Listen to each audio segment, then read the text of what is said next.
지난 시간부터 이제 로마서 12장으로 넘어와서 바울이 이론 파트를 끝내고 실천 파트, 이 믿음을 가지고 우리가 어떻게 살아가야 하는지에 대해서 이제 말씀을 나누고 있습니다.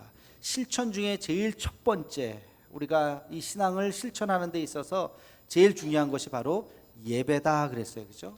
그래서 바울이 로마서 12장 1절에 보면 우리의 예배를 어떻게 드리라고 그랬습니까? 첫째는 우리 몸을 거룩한 산 제물로 드리라. 몸의 예배, 우리가 하나님 앞에 흠없는 거룩한 산 제물로 나아가야 한다는 것이에요. 그리고 또 한 가지는 우리가 예배 드리는 이 한 시간만이 아니라 우리 모든 삶의 영역, 한 시간이 아니라 24시간, 이 하루, 주일 하루가 아니라 일주일, 아니 1년 365일이 우리의 삶의 예배를 드려야 한다. 이것이 우리가 드릴 영적 예배다, 그렇게 이야기를 했습니다. 여러분, 지난 한 주간 그렇게 예배를 하나님 앞에 온전한 마음으로 드리셨습니까? 여러분의 삶의 모습이, 여러분의 몸의 모습이 흠없는 어린 양과 같은 그런 모습으로 사셨습니까? 지난 한 주간 어느 한 대목을 딱 잘라서 화요일 날 3시에 쫙 잘랐는데 뭐 하셨어요? 수요일 날 저녁 7시 반에 딱 잘랐는데 뭐 하셨어요? 예배들 많이 안 나오셨더라고 보니까. 지난주에 그 시간 예배, 수요 예배 드리는 시간인데, 하여튼 일주일에 어느 순간을 딱 잘라서 봐도 부끄러움이 없이 하나님 앞에 우리의 삶이 온전한 예배가 되기를 주의 이름으로 축원합니다. 1절에 이어서 2절 말씀도 정말로 더 아주 정말 중요한 기가 막힌 말씀을 바울이 하고 있습니다. 우리 함께 같이 로마서 12장 2절 말씀을 함께 읽겠습니다. 시작. 너희는 이 세대를 본받지 말고 오직 마음을 새롭게 함으로 변화를 받아 하나님의 선하시고 기뻐하시고 온전하신 뜻이 무엇인지 분별하도록 하라. 아멘. 이 짧은 한 절에 정말 중요한 단어를 다 집어넣어가지고 어떻게 이렇게 완벽한 문장을 만들었는지 정말 놀랍습니다. 아주 중요한 말씀, 여러분이 이 말씀을 단순히 묵상하는 정도가 아니라 외우셔야 돼요. 암송하셔야 돼요. 이 말씀을 여러분 평생에 가슴에 새기는 말씀으로 남기셔야 됩니다. 자, 이 말씀의 마지막 결론, 핵심은 뭐죠? 뭐 하라는 거예요? 분별하라는 거예요. 분별하라. 다시 말해서 분별력을 가지라는 거예요. 그냥 보이는 대로 생각하고 들리는 대로 듣는 것이 아니라 잘 분별해서 이 세상을 살아가라는 거예요. 분별력을 가져라. 근데 이 분별력을 어떻게 가질 수 있느냐? 분별력을 가지려면 마음이, 어떤 현상을 딱 봤을 때 여러분의 마음이 변화를 받아야 된다는 거예요. 지금 이 모습 가지고는 분별할 수 없다는 거예요. 마음이 변화를 받아야 된다. 그런데 이 마음이 변화를 받으려면 어떻게 해야 되느냐? 마음을 새롭게 해야 된다는 거예요. 마음을 다시 예전 마음이 아니라 다시 새롭게 해야 된다는 거예요. 그리고 마음을 새롭게 하려면 또 어떻게 해야 되느냐? 이 세대를 본받지 말아야 된다는 거예요. 세상에서 말하는 대로, 세상에서 들리는 대로 똑같이 말하고 듣고 행동하고 하지 말고 새로운 마음을 가져라. 그러면 이 새로운 마음을 가지려면 어떻게 해야 되느냐? 하나님을 바라보라는 거예요. 하나님. 세상을 바라보는 것이 아니라 하나님을 바라보면서 하나님이 선하시고 기뻐하시고 온전하신 뜻이 무엇인지를 생각하라는 거예요. 여러분, 이 짧은 말씀 안에 이 내용이 다 들어있는 겁니다. 아주 중요한 말씀이에요. 삶이 예배라 그랬어요. 삶이 예배다. 이 한 시간이 아니라, 여러분, 하루가 아니라 1년 365일이 아니라 우리의 한평생이 다 예배자의 삶으로 살라는 것입니다. 그러면 어떤 문제가 일어나느냐? 여러분, 학생 때 공부하고 내가 전공을 선택하고 어느 회사에 갈 것인가, 그리고 내가 언제 어떤 커리어를 쌓으면서 내가 살아가야 할 것인가, 또 내가 이직을 해야 될 것인가, 그냥 이 회사를 계속 다닐 것인가, 누구와 같이 협업을 할 것인가, 이사를 가야 될 것인가, 아니면 그냥 여기에 계속 살아야 할 것인가, 결혼을 해야 될 것인가, 누구랑 결혼을 해야 되나, 자식을 낳아야 되냐 말아야 되냐, 맷을 낳아야 되냐, 이런 모든 삶의 문제들, 그렇죠? 살아가면서 우리 이런 것들을 우리가 생각하고 고민하고 그러잖아요. 그런 삶의 모든 문제들이 다 예배 안에 있다는 거예요. 예배. 그게 예배라는 거예요. 예배 따로 여러분 이런 결정은 뭐 여러분 알아서 결정하는 것이 아니라 이런 결정까지도 다 예배 안에 있다는 거예요. 다시 말해서 우리가 살면서 부딪히는 모든 선택의 과정 속에서 하나님의 뜻이 무엇인지를 분별하는 것이 영적 예배라는 거예요. 그럼 우리가 그렇지 않으면 그냥 남들이 말하는 대로 그게 좋겠네 하고 따라간다는 거예요. 남들이 생각하는 대로 그래 이게 좋겠네 하고 산다는 것이죠. 분별력을 가져라. 그렇게 살아서는 안 된다. 분별력을 가지려면 어떻게 하라고요? 마음을 새롭게 해라. 새로운 마음을 품어라. 여러분 마음에도 생각에도 길이 있습니다. 그 길대로 가요. 항상 그렇게 생각하는 사람은요, 항상 그렇게 생각해요. 항상 부정적으로 생각하는 사람은 항상 부정적으로 생각해. 안 돼, 할 수 없어, 아예 못해. 제가 한 번 어느 목사님하고 어느 길을 가게 됐는데 내가 운전했으면 이 길로 안 가는데 그 목사님은 다른 길로 가시더라고요. 그래서 목사님 왜 이 길로 가요? 그랬더니 목사님 이 길이 빨라요 그래요. 그런가 하고 내가 쓱 시계를 봤는데 하나도 안 빨라요. 본인이 그냥 그 길로 늘 가는 거야. 본인이 빠르다고 느껴지는 것 같아요. 신호가 더 많더라고요. 네. 이게 그렇구나. 다음에 또 다시 어떤 그 길로 갈 때 저는 그냥 제가 가던 길을 또 갔어요. 항상 그래요. 자기가 생각하는 그 길로 생각하고. 여러분 마음도 마찬가지예요. 우리 결정도 마찬가지. 항상 그 길로. 근데 바울은 뭐라고 얘기해요? 너희는 이 세대를 본받지 말라. 이 세대를 본받지 말라. 언론에서 뭐 이야기하고 광고에 듣고 뭐 하는 거 그래 이거 이렇게 해야 된대. 이렇게 해야 된대.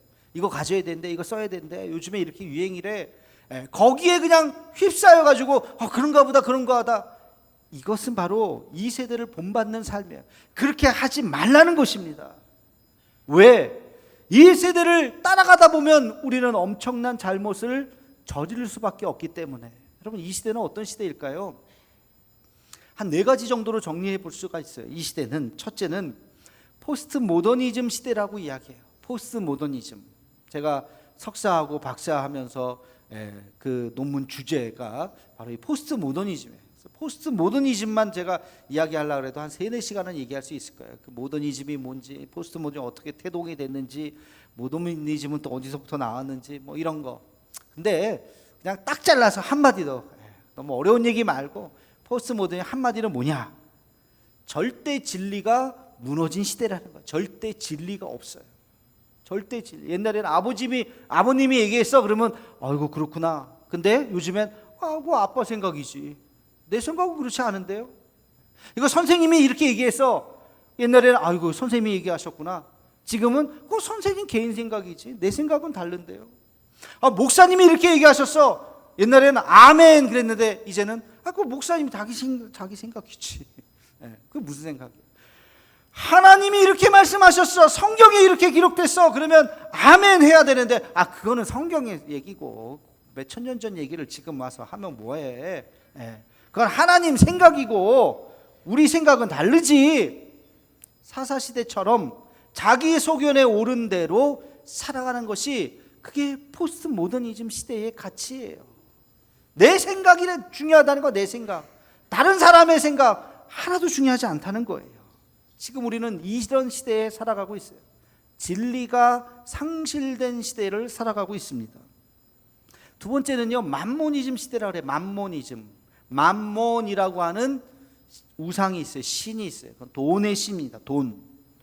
돈이면 묵탈 것이 없는 시대예요. 돈이 최고예요. 돈을 위해서는 우리 영혼도 판다 그러죠. 영혼도. 이 비유인지 진짜인지 모르지만 돈을 위해서는 영혼도 팔아요.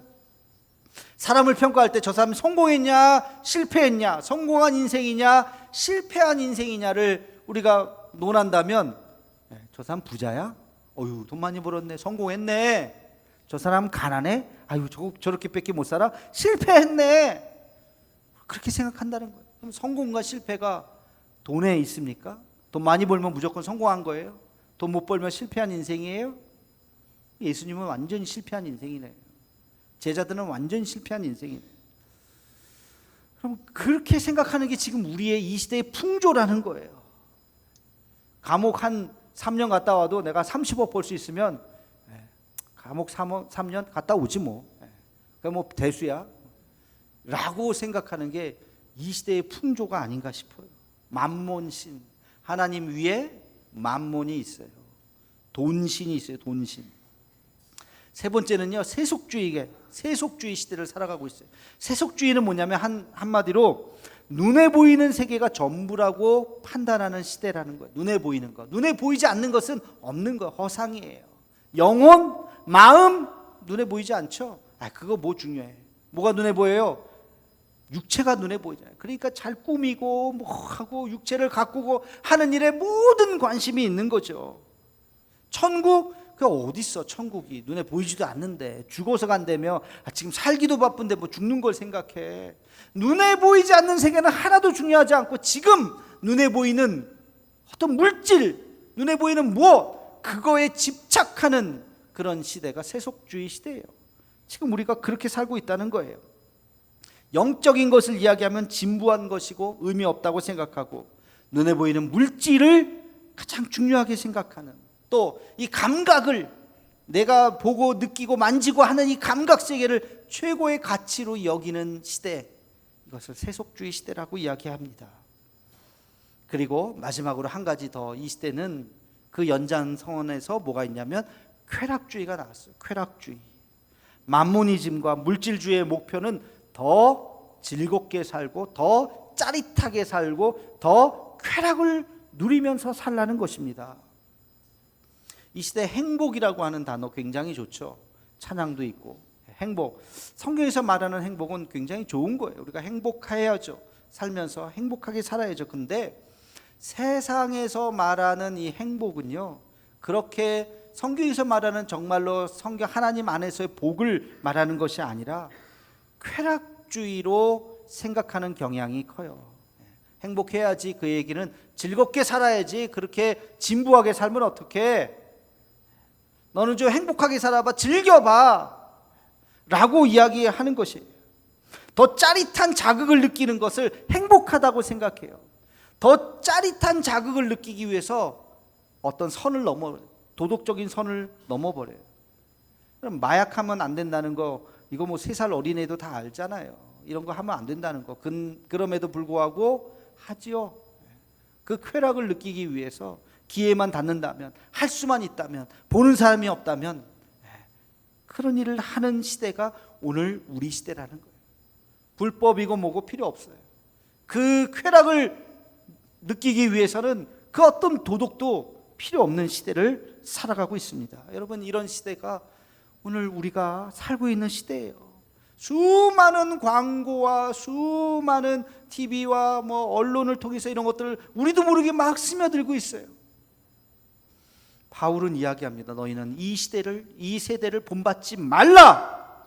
세상의 풍조를 거부하라. 여러분, 이 절대 진리가 무너진 이 포스트 모더니즘 시대에 다시 한번 생각해야 합니다. 여러분, 절대 진리가 없습니까? 있어요, 없어요? 있습니다. 절대 진리가 있으면 그 절대 진리가 뭐예요? 바로 예수 그리스도께서 우리의 절대 진리인 줄로 믿습니다. 우리 함께 같이 요한복음 14장 6절 말씀을 함께 같이 읽겠습니다. 시작. 예수께서 이르시되 내가 곧 길이요 진리요 생명이니 나로 말미암지 않고는 아버지께로 올 자가 없느니라. 아멘. 정말로 아멘이십니까? 주님만이 우리의 길이요, 유일한 길, 유일한 진리, 유일한 생명인 줄로 믿습니다. 진리가 없는 시대가 아니에요. 진리는 존재해요. 근데 진리를 거부하는 시대라고요. 진리 같은 건 없다고 진리를 거부하는 시대. 그러나 진리가 사라지지 않습니다. 어제나 오늘이나 동일하신 분이 우리 하나님이시요, 우리 예수님이신 줄로 믿습니다. 우리는 그 주님을 믿어야 돼요. 예수님 안에서 진리를 찾아야 하는 것입니다. 만모니즘? 여러분, 만모니즘에서 벗어나야 돼요. 돈은 물론 중요합니다. 돈 벌어야죠. 가난하게 사는 것보다 열심히 일해서 떳떳하고 당당하게 돈 벌고 사는 것이 중요합니다. 근데 중요한 것은 돈이 우리의 목표가 되어서는 안 된다고요. 돈이 우리의 전부가 되어서는 안 된다고요. 돈을 벌기 위해서 우리의 영혼을 팔아서는 안 된다고요. 돈 때문에 사람을 무시해서는 안 된다고요. 그럼 돈이 중요해요? 사람이 중요해요? 고민 좀 해봐야 돼요. 어떤 사람은 중요하고 어떤 사람은 안 중요하고 그럽니까? 이건 무르나 만하죠. 사람이 중요하지. 돈 때문에 사람의 생명을 빼앗는다? 이 세상이 지금 잘못된 거예요. 그럼 돈이 중요해요? 하나님이 중요해요? 이거 무르나만 하나님이 중요하지. 근데 왜 돈이 더 중요한 것 같이 결정하시냐고요. 어떤 사람들은 돈 때문에 신앙도 팔아먹는 거예요. 돈 때문에 예수님도 팔아먹는 거예요. 디모데전서 6장 10절 말씀을 우리 함께 같이 읽겠습니다. 시작. 돈을 사랑함이 일만 악의 뿌리가 되나니 이것을 탐내는 자들은 미혹을 받아 믿음에서 떠나 많은 근심으로써 자기를 찔렀도다. 아멘. 돈을 사랑함이 일만 악의 뿌리. 모든 악한 것이 왜 이런 일이 일어났을까? 가만히 생각해 보면 돈 때문에 일어난 일이에요. 왜 저 사람들은 저렇게 싸울까? 왜 저 집안은 왜 이렇게 싸울까? 왜 이렇게 정치권은 왜 이렇게 시끄러울까? 모든 걸 가만히 생각해 보면 돈 때문 아니야. 여러분, 하나님을 믿으신다면 하나님께서 우리에게 일용할 양식을 허락해 주실 줄로 믿습니다. 하나님께서 우리의 필요를 채우실 줄로 믿습니다. 여러분, 이게 우리의 믿음 아닙니까? 더 많이 가진들, 우리가 하나님 앞에 다 쓰임받는 인생이 되어야 할 텐데 더 많이 가진들 다 의미 없어요. 하나님이 우리의 필요한 것, 하나님께서 우리에게 일용할 양식 온전히 채워주시는 줄로 믿습니다. 만모니즘에서 벗어나야 돼요. 물질의 지배를 받는 것에서 우리는 벗어나야 하는 것입니다. 세 번째, 세속주의가 있어요. 여러분, 세속주의는 뭐라고 그랬습니까? 눈에 보이는 것이 전부라고 생각하는 시대. 그러나 우리는 그렇게 생각해서는 안 돼요. 정말로 중요한 것은 눈에 보이지 않아요. 사람 외모는 눈에 보이지만 영혼은 눈에 보이지 않아요. 외모가 중요해요? 영혼이 중요해요? 영혼이 중요한 거예요. 한 사람을 만나면 외모로 판단하지 말고 그 사람의 내면, 그 영혼을 볼 수 있는 눈이 있어야 하는 것입니다. 우리 고린도후서 4장 18절 말씀 우리 함께 같이 읽겠습니다. 시작. 우리가 주목하는 것은 보이는 것이 아니요 보이지 않는 것이니 보이는 것은 잠깐이요 보이지 않는 것은 영원함이라. 아멘. 보이는 것은 잠깐이고 보이지 않는 것이 영원한 거예요. 보이지 않는 것을 볼 수 있는 눈이 있기를 주의 이름으로 축원합니다. 우리가 알게 모르게 세속주의에 빠져 있으면 우리가 병들어 가고 있는 거예요. 세속주의는 눈에 보이는 거. 야, 저 사람 나보다 더 좋은 백 들었네. 저 사람 나보다 더 좋은 옷 입고 다니네. 저 사람 나보다 더 잘생겼네. 저 사람 나보다 더 잘 고쳤네. 저 사람 나보다 더 멋진데? 저렇게 잘생겼어? 내가 초라해 보이는 거예요. 자꾸 비교하게 되는 거예요. 눈에 보이는 것 때문에. 자기가 잘났으면 교만해지는 거고, 아유, 저 사람 저거밖에 못 살고. 자기가 좀 못난 것 같으면 의기소침해지고. 이 세속주의는 비교의식을 갖다 주는 거예요. 자기도 모르게 자기 인생이 불행해지는 거예요. 눈에 보이지 않는 소중한 것이 내 안에 있다고 하는 것을 찾으시고 그것을 감사하며 살아가는 우리가 되기를 주의 이름으로 축원합니다. 그리고 마지막으로 쾌락주의에서 벗어나야 합니다. 그럼 쾌락, 즐거움 좋죠. 그러나 거기에 빠져버리면 더 큰 즐거움, 더 큰 즐거움을 우리가 가지려고 해요. 전도서 1장 8절 말씀을 우리 함께 같이 읽겠습니다. 시작. 모든 만물이 피곤하다는 것을 사람이 말로 다 말할 수는 없나니 눈은 보아도 족함이 없고 귀는 들어도 가득 차지 아니하도다. 아멘. 모든 만물이 피곤하다는 것은 굳이 말로 해야 되냐? 그 얘기야. 눈은 보아도 족함이 더 자극적인 거, 더 자극적인 거. 귀는 들어도 가득 차지 않는 거야. 더 센 것을 자꾸만 원하는 거예요. 여러분, 인간의 쾌락은 끝이 없다는 거죠. 이 전도서 말씀을 누가 썼어요? 누가 썼어요? 솔로몬 아닙니까? 솔로몬. 성경에 나오는 인물 중에서, 아니 어쩌면 역사에 나오는 인물 중에서 가장 부귀영화를 많이 누렸던 사람이 솔로몬이잖아요. 그렇죠? 솔로몬은 부인이 3,000명이래요. 얼굴이나 다 기억할래나 모르겠어. 그게 좋은 건지 나쁜 건지도 모르겠어. 하여튼 그렇게 살았대요. 그 모든 부경, 그 당시에 누릴 수 있는 모든 것을 다 누리면서 살았던 이 사람의 마지막 이야기가 뭐죠? 헛되고 헛되니, 헛되고 헛되니, 모든 것이 헛되도다.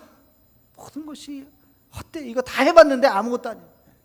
자극이라고 하는 것은 끝없이 더 센 자극을 받기를 원하는 거예요. 여러분, 그게 쾌락주의입니다. 더 큰 자국, 더 큰 자국, 마지막까지 가는 거예요. 그러나 우리의 마음을 채울 길이 없어요. 여러분, 이런 데서 우리는 벗어나야 하는 것입니다. 세상은 자꾸 우리에게 그런 것을 이야기해. 더 센 자국, 더 센 자국, 이것도 해봐, 이것도 해봐, 여기까지 해봐, 여기까지 해봐. 결국엔 우리가 파멸로 가는 길이죠.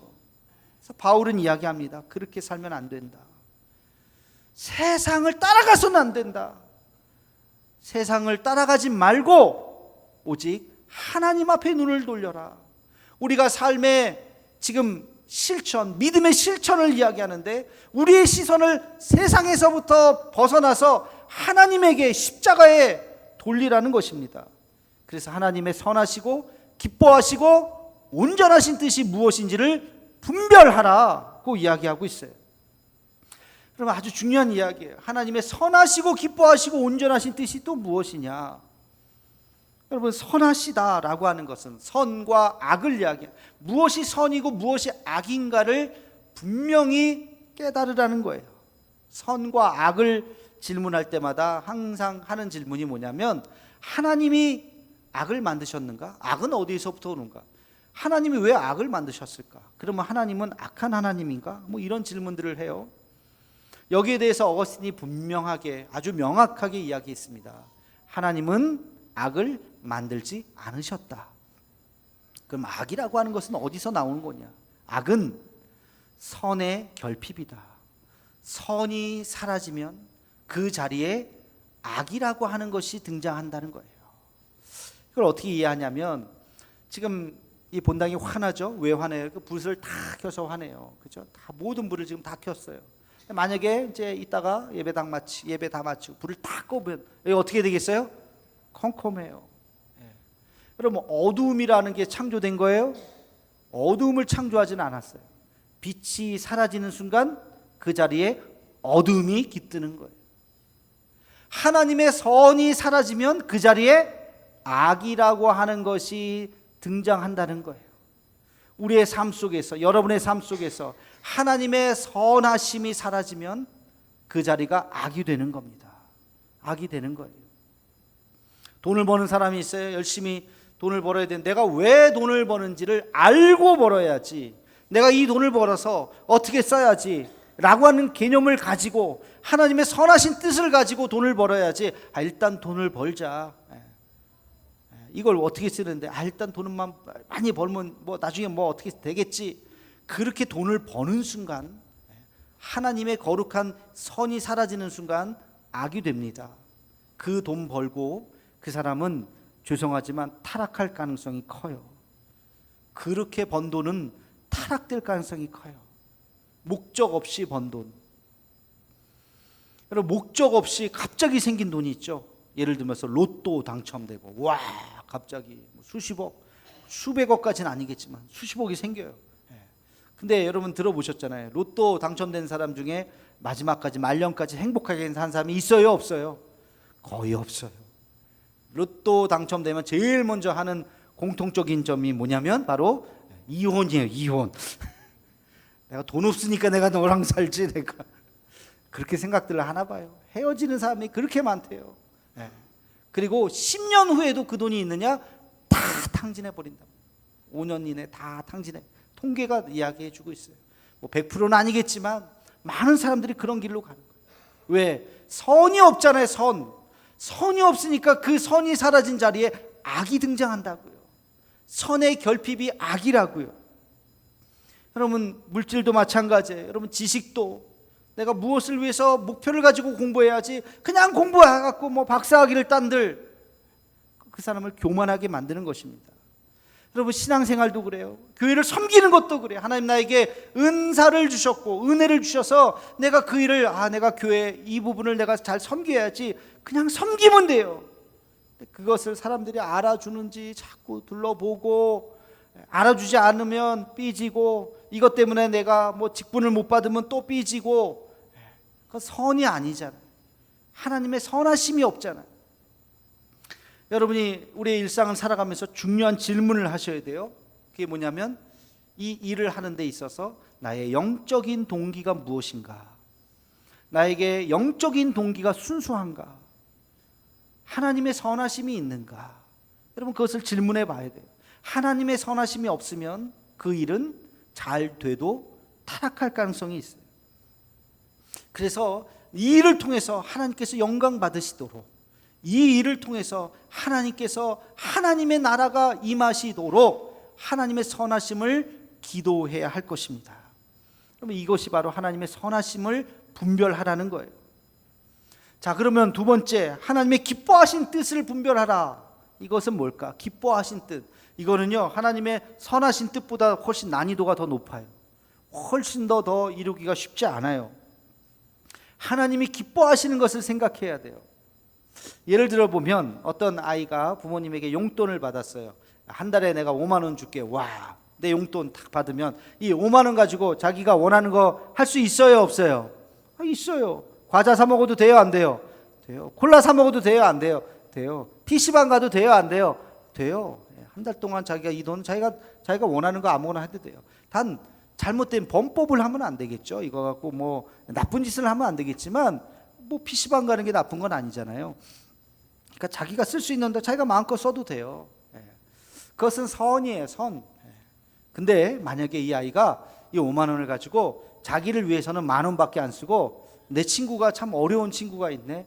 가서 밥도 사주고 도와도 주고 또 선한데 이렇게 기부도 좀 하고 그러고 나서 돈이 또 남아가지고 5만 원 중에 3만 원을 저축도 하고 그걸 여러분이 부모라고 생각하고 그 얘기를 들으면 기뻐요, 안 기뻐요? 기쁘죠. 기특하죠. 그죠? 기특하죠. 야, 너 이거 다 쓰라고 줬는데 다 쓰지 않고 이렇게 잘 알뜰하게 했구나. 그게 부모의 기쁨이죠. 하나님이 기뻐하시는 것은 그거라는 거예요. 하나님이 기뻐하시는 일이 무엇인지를 생각하라는 거예요. 여러분 우리가 크리스찬으로서 주일날 나와서 예배 드리는 거 당연해요, 안 당연해요? 당연해. 이건 선이에요. 주일날 나와서 하나님 앞에 주일 성수를 하라. 십계명에 있는 말씀 잘 들어서 매주마다 주일날 나오시는 거, 이것은 선이라고요. 이것을 하지 않는 사람은 악이라고요. 근데 하나님의 기쁨이 되지는 않아요. 주일날만 나와서 예배드리는 것이 아니라 수요일날도 나오고 새벽에도 나오고 열심히 신앙생활을 더 열심히 하면 하나님이 기뻐하실까요, 안 기뻐하실까요? 하나님이 기뻐하신다는 거예요. 야, 주일날만 나와서 예배드려도 되는데 그렇지 않고 이렇게 열심히 매일매일 하나님 앞에 나와서 예배드리고 하나님 앞에 신실하게 신앙생활을 하는구나. 그게 기쁨이라는 거예요. 여러분, 나 주님의 기쁨 되기 원하는 찬양만이 아니라 정말 우리가 하나님이 어떻게 하시면 기뻐하실까, 자식이 부모의 마음을 기쁘게 해드리는 것처럼 우리가 그것을 생각하면서 하는 것이 주님의 기쁨이 되는 것을 생각하라는 거죠.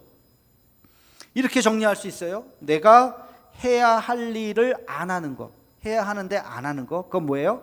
악이에요, 악. 여러분, 해야 할 일을 하셔야 됩니다. 해야 할 일을 안 하는 것은 악이에요. 그러면 내가 해야 할 일을 하는 것, 잘 하는 것, 그건 뭐예요? 그건 선이에요. 선을 행해야 돼요. 그것은 우리가 해야 할 의무가 있어요. 하나님 앞에서 그것을 잘 행하는 거예요. 그거 선이에요. 근데 안 해도 되는 것까지도 내가 헌신해서 열심을 내어서 그 일까지 하는 것, 이것은 하나님을 기쁘게 해드리는 것입니다. 여러분, 그것은 하나님을 기쁘게 해드리는 것. 굳이 하지 않아도 되는데 주님, 내가 하겠습니다 하면서 헌신하고 주님 앞에 나오는 거, 그게 하나님의 기쁨이 되는 일이라고요. 여러분, 저와 여러분의 삶이 그냥 선을 이루는 삶이 아니라 하나님의 기쁨이 되는 삶이 되기를 주님의 이름으로 축원합니다. 마지막으로 온전하신 뜻이 무엇인가, 그것을 분별하라고 그랬어요. 하나님의 온전하신 뜻, 하나님이 우리를 향해서 보실 때 온전하신 뜻이 있어요. 여러분, 온전하지 않은 것은요, 가다가 반쪽짜리. 하나님이 우리를 향하신 뜻이 무엇인지를 끝까지 생각해야 돼요. 마지막 온전하다고 하는 것은 끝까지 완성품이라요. 완성. 우리의 삶에 대해서 하나님께서 완성품을 생각하시는 것처럼 우리가 그렇게 생각하라는 거죠.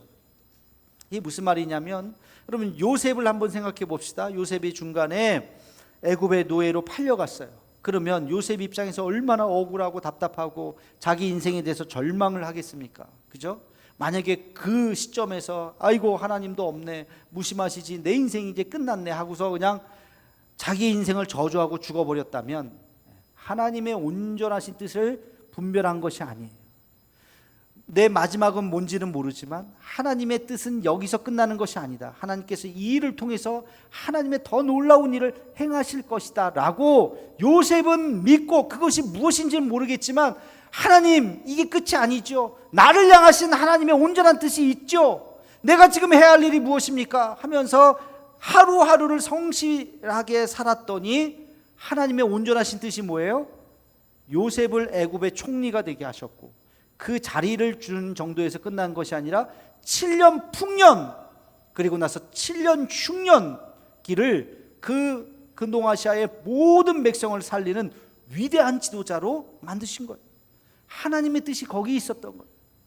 요셉은 그 어느 날 그것을 깨달은 거예요. 하나님의 뜻이 나를 골탕 먹이려고, 나를 미워해서 노예로 끌려보낸 것이 아니라 하나님의 뜻이 여기까지 있었구나. 하나님의 그 온전한 뜻을 깨달은 거죠. 다윗도 마찬가지잖아요. 도망 다녔을 때 내 인생이 이제 끝났네요가 아니라 하나님이 나를 향하신 온전하신 뜻이 무엇입니까? 내가 이스라엘의 위대한 지도자가 되어서 이 나라를 하나님 안에서 반석 위에 올려놓는 위대한 왕이 되는 것, 그것을 꿈꾸면서 끝까지 그 고난을 참았죠. 여러분, 신약에 보면 스데반의 순교가 나와요.